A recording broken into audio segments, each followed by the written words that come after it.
Lei 7.210 de 1984, Lei de Execução Penal, LEP, das penas restritivas de direitos, artigos 147 ao 155. Olá, tudo bem com você? Eu sou Thiago Pacheco, delegado de polícia e professor de Direito Penal e Legislação Especial aqui na Prova Concursos. Vamos com mais uma aula importante, uma aula relevante para a sua aprovação no concurso, o concurso dos seus sonhos. Falaremos sobre as penas restritivas de direitos, ainda dentro da Lei de Execução Penal. Vamos lá, pessoal, leitura de artigo, isso é necessário, a gente lê o artigo aqui e faz algumas observações, e mais para frente eu tenho algumas exposições teóricas também. Disposições gerais, artigo 147. Transitada em julgado a sentença que aplicou a pena restritiva de direitos, o juiz da execução, de ofício ou a requerimento do Ministério Público, promoverá a execução, podendo, para tanto, requisitar, quando necessário, a colaboração de entidades públicas ou solicitá-la a particulares. Então vamos lá, vamos trinchar aqui. Primeira coisa, quando transitada em julgado, quando não couber mais recurso para as decisões judiciais. A sentença que aplicou a pena restritiva de direitos, a gente está falando de penas restritivas de direitos, o juiz da execução é o juiz que tem a competência, de ofício, olha só, ele pode fazer isso de ofício, independentemente de ser demandado, ou então a requerimento do Ministério Público. Tá? Então, de ofício ou a requerimento do Ministério Público, o juiz da execução vai promover o quê? A execução, podendo, para tanto, requisitar, quando necessário, a colaboração de quê? De entidades públicas ou solicitar, inclusive, a ajuda de particulares. Perfeito? A gente vai destrinchar melhor esses conceitos mais à frente, vocês vão entender por quê.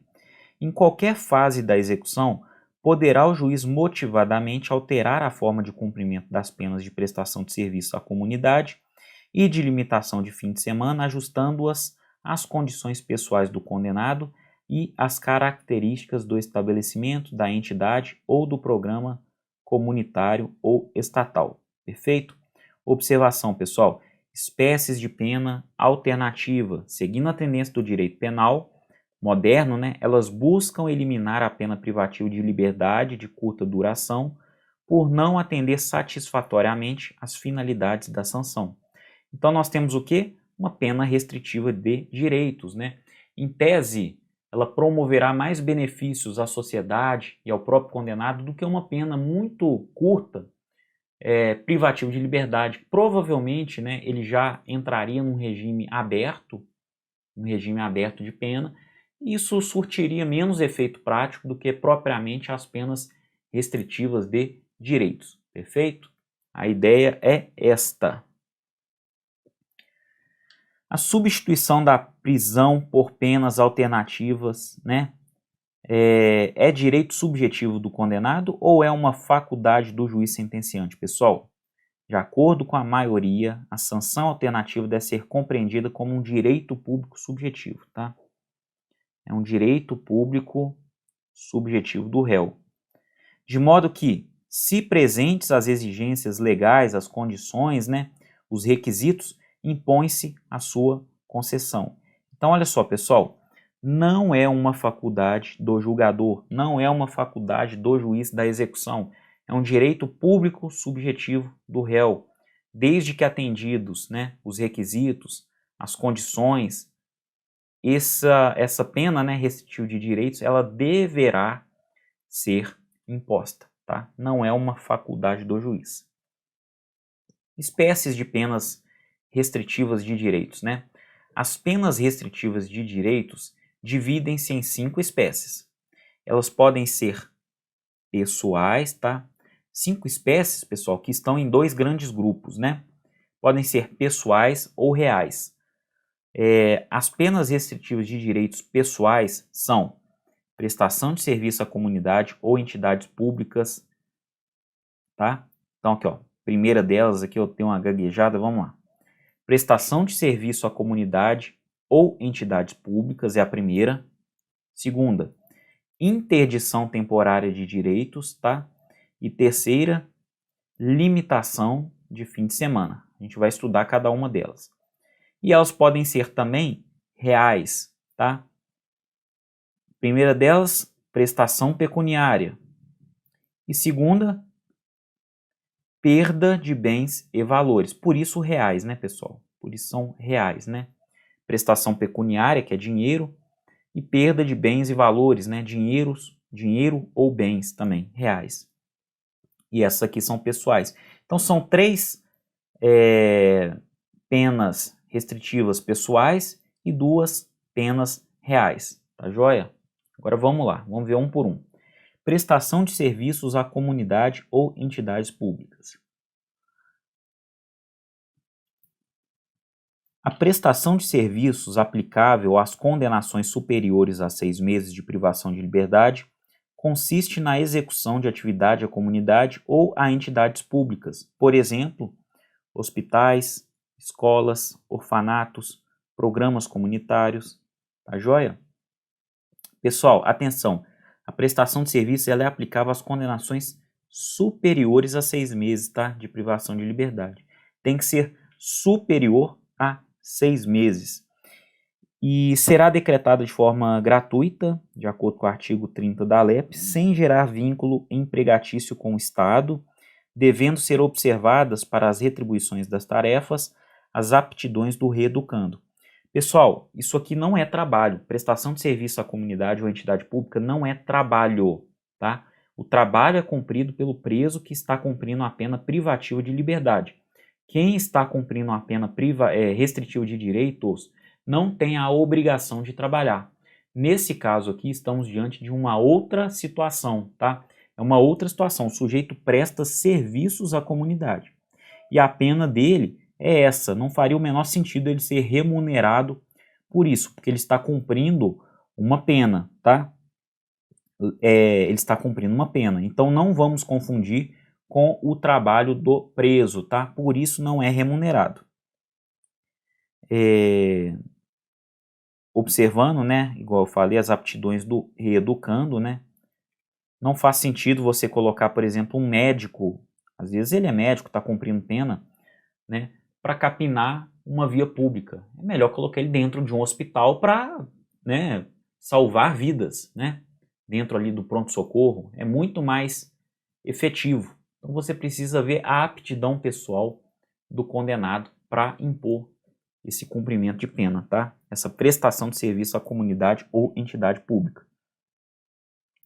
Para cada dia de condenação imposto na sentença, 1 hora de serviço deverá ser prestado, cuidando-se para que as tarefas não prejudiquem a jornada normal de trabalho do condenado. Quando a pena substituída for superior a 1 ano, é facultado ao condenado cumprir a pena substitutiva em menor tempo, só que esse tempo nunca pode ser inferior à metade da pena privativa de liberdade fixada, tá, pessoal? Então é uma alternativa do próprio condenado, é ele que escolhe, tá? Isso de acordo com o artigo 46, parágrafo 4º do Código Penal. Quem quiser, por gentileza, pode dar uma lidinha lá.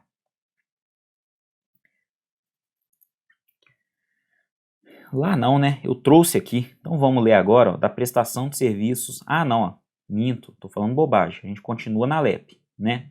A gente não tá falando aqui do artigo 46, parágrafo 4º, não. Aqui estamos na LEP, na Lei de Execução Penal. Vamos lá. Caberá ao juiz da execução designar a entidade ou programa comunitário ou estatal devidamente credenciado ou convencionado, junto ao qual o condenado deverá trabalhar gratuitamente de acordo com suas aptidões. Olha só, o condenado trabalha gratuitamente, porque ele está cumprindo uma pena, e a pena é exatamente esse trabalho gratuito, né? Essa prestação de serviço gratuita. Então, olha só, é o juiz da execução que vai designar a entidade ou programa comunitário ou estatal. Agora, essas entidades ou programas, elas precisam estar credenciadas, né, ou convencionadas, beleza? Elas precisam estar previamente credenciadas, ou deve haver pelo menos uma convenção lá com a vara da execução penal, tá? Cabe ao juiz de execução também determinar a intimação do condenado, cientificando-o da entidade, dias e horário em que deverá cumprir a pena. alterar a forma de execução a fim de ajustá-la às modificações ocorridas na jornada de trabalho. Parágrafo 1º. O trabalho terá duração de 8 horas semanais e será realizado aos sábados, domingos e feriados ou em dias úteis, de modo a não prejudicar a jornada normal de trabalho, nos horários estabelecidos pelo juiz. Combinado? A execução terá início a partir da data do primeiro comparecimento. Artigo 150. A entidade beneficiada com a prestação de serviços encaminhará mensalmente ao juiz da execução relatório circunstanciado das atividades do condenado, bem como, a qualquer tempo, comunicação sobre ausência ou falta disciplinar. Isso, pessoal, para contribuir, né, a própria entidade beneficiada, ela contribui com a fiscalização da execução dessa pena, né? De forma, né, que comunica ao juiz da execução, faz um relatório das atividades, né, o que ele está fazendo, o que ele está deixando de fazer, e principalmente, né, pessoal, comunicar sobre ausências ou faltas disciplinares, que podem dar ensejo, inclusive, à regressão do regime, né? Ou a transformação do regime de penas restritivas de direitos, né, em privativa de liberdade. Isso de acordo com o processamento judicial, né, e de acordo também com as sindicâncias administrativas impostas pelo diretor do presídio. Perfeito? Limitação de fim de semana, pessoal. Segundo o artigo 48 do Código Penal, consiste na obrigação de permanecer aos sábados e domingos por 5 horas diárias em casa de albergado ou outro estabelecimento adequado, podendo ser ministrados cursos e palestras ou atribuídas atividades educativas nesses períodos. Visa a reestruturação social e intelectual do condenado. Na LEP, está aqui no artigo 151. Caberá ao juiz da execução determinar a intimação do condenado, cientificando-o do local, dias e horários em que deverá cumprir a pena. A execução terá início a partir da data do comparecimento. Poderão ser ministrados ao condenado, durante o tempo de permanência, cursos e palestras ou atribuídas atividades educativas. Tá? Vou dar um exemplo aqui, pessoal. O sujeito que cometeu um homicídio culposo de trânsito, tá? Ele pegou uma pena ali baixa, né, uma pena restritiva de direitos. Para ele pode ser imposta essa pena, né, da limitação de fim de semana. Tá? E nesse período de limitação de final de semana, esse sujeito que cometeu esse crime de trânsito, ele pode ir, por exemplo, para um hospital, né, que recebe feridos, né, de acidentes de trânsito, e ali naquele ambiente, além de ter contato com toda essa estrutura, né, para ver essa rotina do que acontece com uma pessoa que se acidenta e etc., ele pode permanecer lá e ter cursos, palestras ou atividades educativas. O fato é que ele precisa ficar lá por aquele tempo determinado, justamente no final de semana. Perfeito? É isso. Nos casos de violência doméstica contra a mulher, o juiz poderá determinar o comparecimento obrigatório do agressor e programas de recuperação e reeducação. E lembrando que nós temos normas específicas na Lei 11.340 de 2006, que é a Lei Maria da Penha, viu, pessoal? Então, temos regramento específico para essas atividades lá na Lei 11.340 de 2006. Artigo 153. O estabelecimento designado encaminhará mensalmente ao juiz da execução relatório, bem assim comunicará a qualquer tempo a ausência ou falta disciplinar do condenado. É o que a gente acabou de comentar aqui, né? Isso contribui para a fiscalização da execução da pena pelo juiz, né? Pelo juiz da execução. Por quê? Justamente pela distância, né? O juiz da execução nos faz presente ali no local em que a pena está sendo cumprida. Então é importante esse relatório, né? Esse relatório mensal. E importante também a comunicação sobre ausências ou faltas disciplinares eventualmente praticadas pelo condenado. Interdição temporária de direitos, pessoal. Interdição temporária de direitos, né? Ainda nas medidas de caráter pessoal. Quais são essas interdições temporárias? Vamos lá. Proibição do exercício de cargo, função ou atividade pública, bem como de mandato eletivo. Proibição do exercício de profissão, atividade ou ofício que dependam de habilitação especial, de licença ou autorização do poder público. Uma observação, essas duas primeiras são específicas, tá? Só podendo ser aplicadas aos crimes cometidos no exercício de cargo, função, atividade, profissão ou ofício com violação de deveres a esses inerentes. Isso tudo de acordo com o artigo 56 do Código Penal. Então, são sanções específicas, tá? São interdições de direitos específicas. 3. A suspensão de autorização ou de habilitação para dirigir veículo, de acordo com o artigo 47, terceiro do Código Penal, mas muito cuidado, por quê? Porque essa espécie de pena restritiva foi tacitamente revogada pelo CTB, que é a Lei Federal 9.503 de 97, né, o Código de Trânsito Brasileiro. Então, essa suspensão de autorização ou habilitação para dirigir veículo motor, a gente esquece aqui, né? A gente esquece e vai lá para o CTB. Perfeito? 4. Proibição de frequentar determinados lugares. Proibição de inscrever-se em curso, avaliação ou exame público. Isso aqui é vestibular, concurso público, tá, tá joia, pessoal? É isso. Vamos lá, artigo 154. Caberá ao juiz da execução comunicar à autoridade competente a pena aplicada determinada a intimação do condenado. Na hipótese de pena de interdição do artigo 47, inciso 1º, a autoridade deverá, em 24 horas contadas do recebimento do ofício, baixar ato a partir do qual a execução terá seu início. As hipóteses do artigo 47, incisos 2º e 3º do Código Penal, o juízo da execução determinará a apreensão dos documentos que autorizam o exercício do direito interditado. A autorização deverá comunicar imediatamente ao juiz da execução o descumprimento da pena. A comunicação prevista neste artigo poderá ser feita por qualquer prejudicado.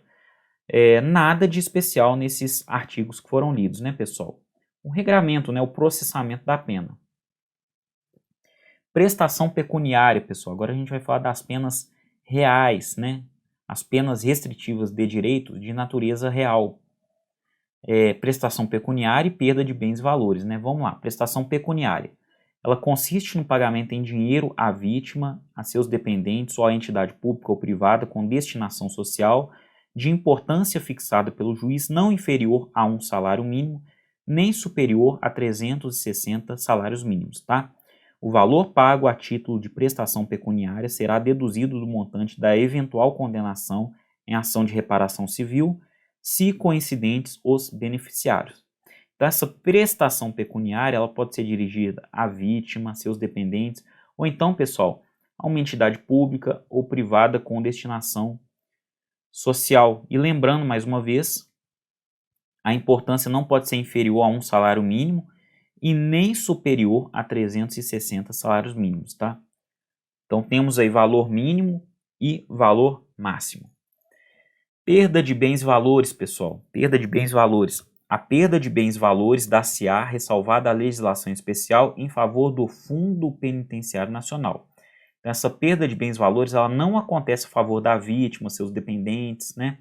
Ou entidades públicas ou privadas. Ela ocorre em favor do Fundo Penitenciário Nacional. E tá aqui a diferença, né, entre os dois institutos, tá? E seu valor terá como teto o montante do prejuízo causado ou do provento criminoso obtido pelo agente ou por terceiros. Isso está lá no artigo 45, parágrafo 3º do Código Penal, tá joia? Requisitos, pessoal. Requisitos.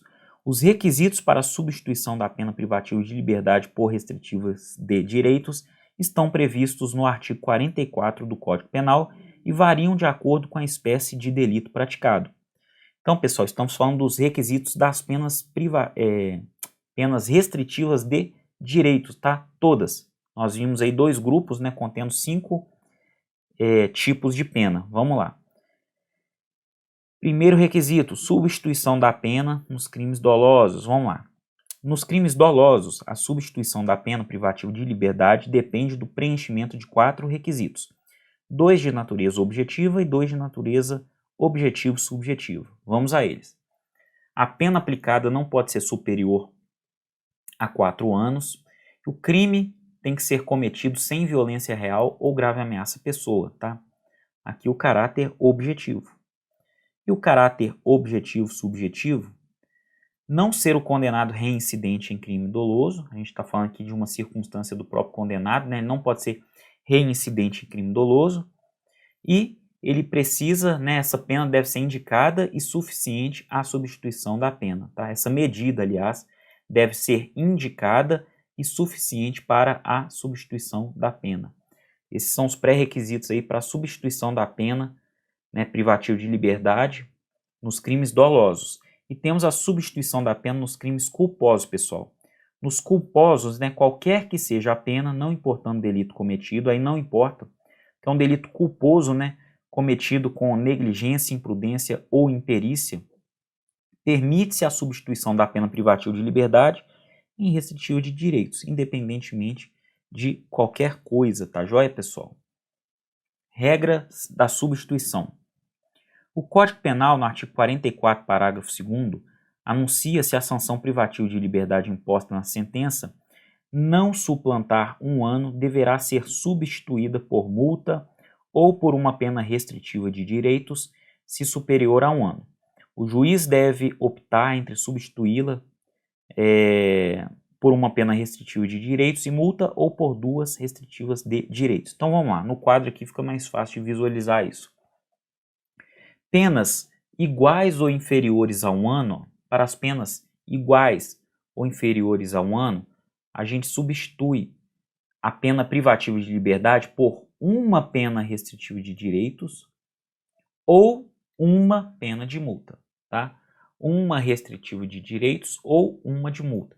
No caso de pena igual ou menor a 4 anos e maior, tem que ser maior que 1 ano, tá, pessoal? Porque maior ou igual a 1 ano é aqui, tá? Maior que 1 ano e menor ou igual a 4 anos, a gente substitui a pena privativa de liberdade por 2 penas restritivas de direitos ou então por uma pena restritiva de direitos e mais uma pena de multa.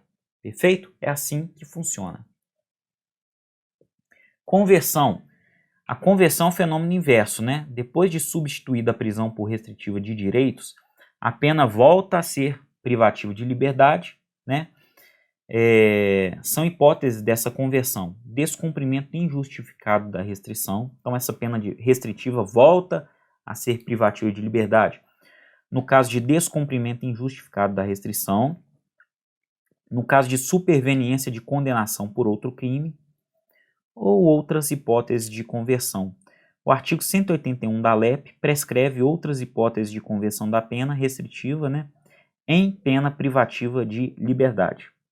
A pena de prestação de serviços à comunidade será convertida quando o condenado, vamos lá, não for encontrado por estar em lugar incerto e não sabido ou desatender à intimação por edital, não comparecer injustificadamente à entidade ou programa em que deva prestar serviços, recusar-se injustificadamente a prestar serviço que lhe foi imposto, praticar falta grave, sofrer por outro crime a pena privativa de liberdade cuja execução não tenha sido suspensa.